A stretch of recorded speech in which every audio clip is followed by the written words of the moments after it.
Greetings, Royal Family. You are about to listen to a clip from 1986 with our father, Yahweh, Beit Nun Sophie Yahweh, being interviewed. This is called the Time Interview.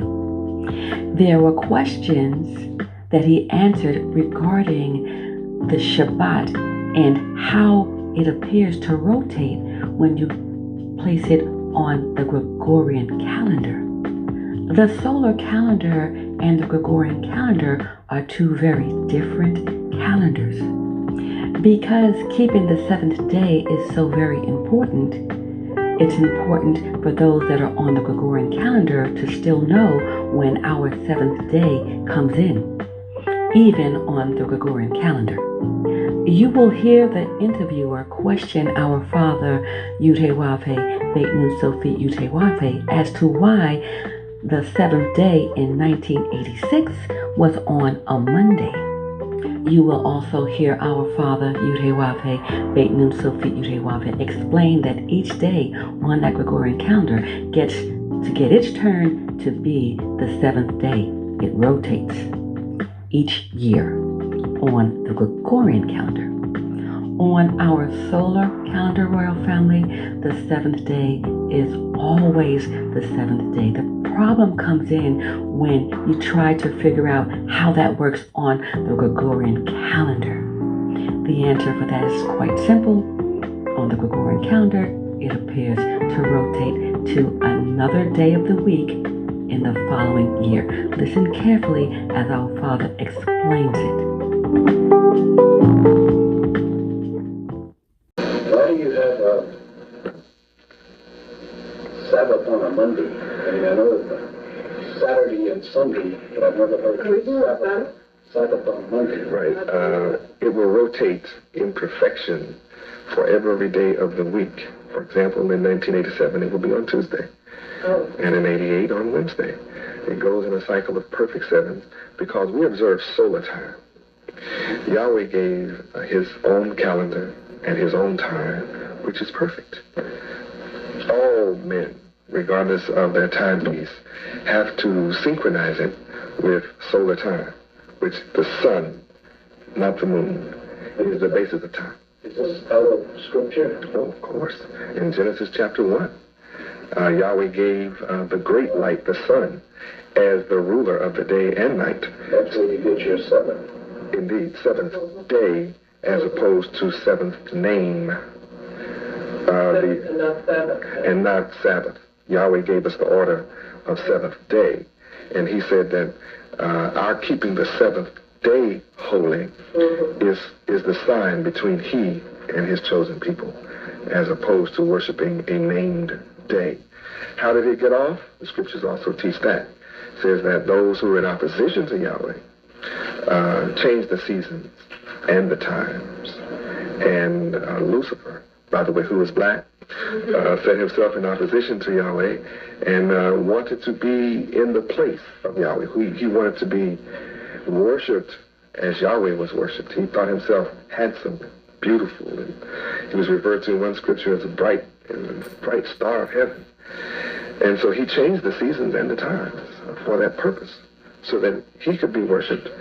And knowing that in the end time, the way to deceive the people of the earth, all the moral people of the earth, away from salvation, give them a false time, so they would be out of sync, and that would bring about their destruction.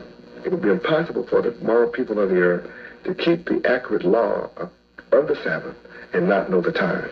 So I'm here restoring time.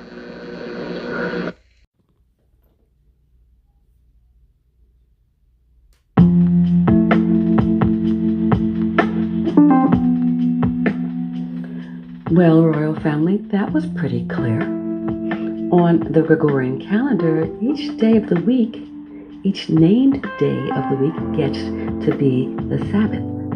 In 1986, our Sabbath fell on Monday.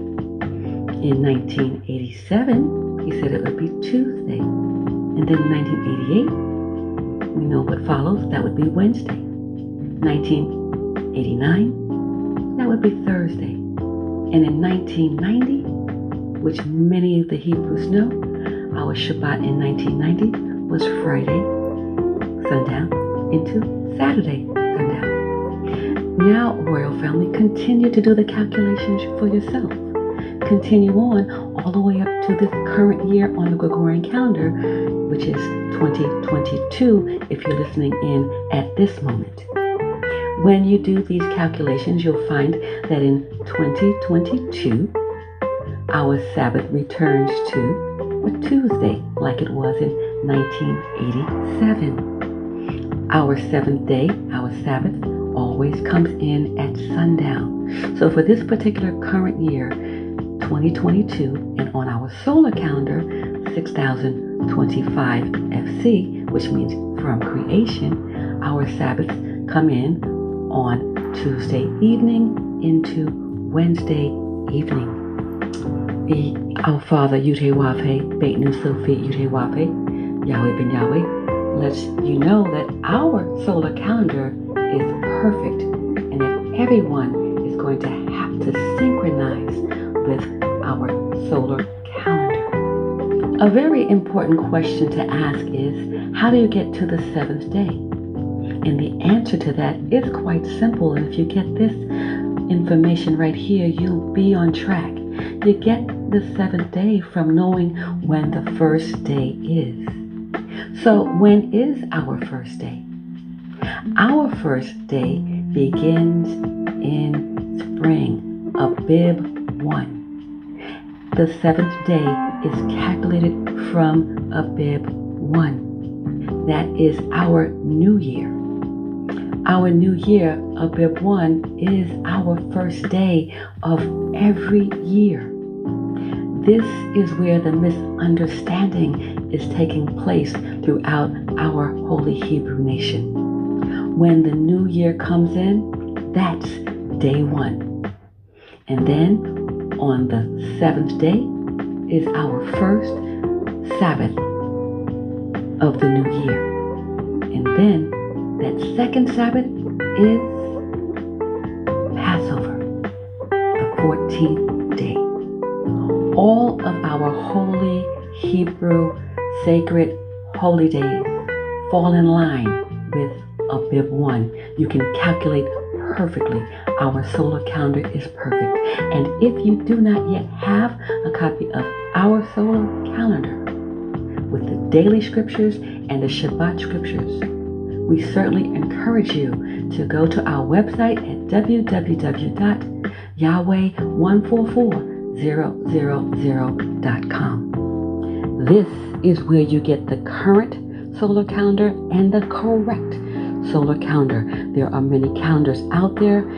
You can get the correct one only at www.yahweh144000.com or universityofyahweh.org, www.universityofyahweh.org. Here is where you get the current and correct solar calendars. We certainly invite you to get your current and correct solar calendar. We are the royal priesthood.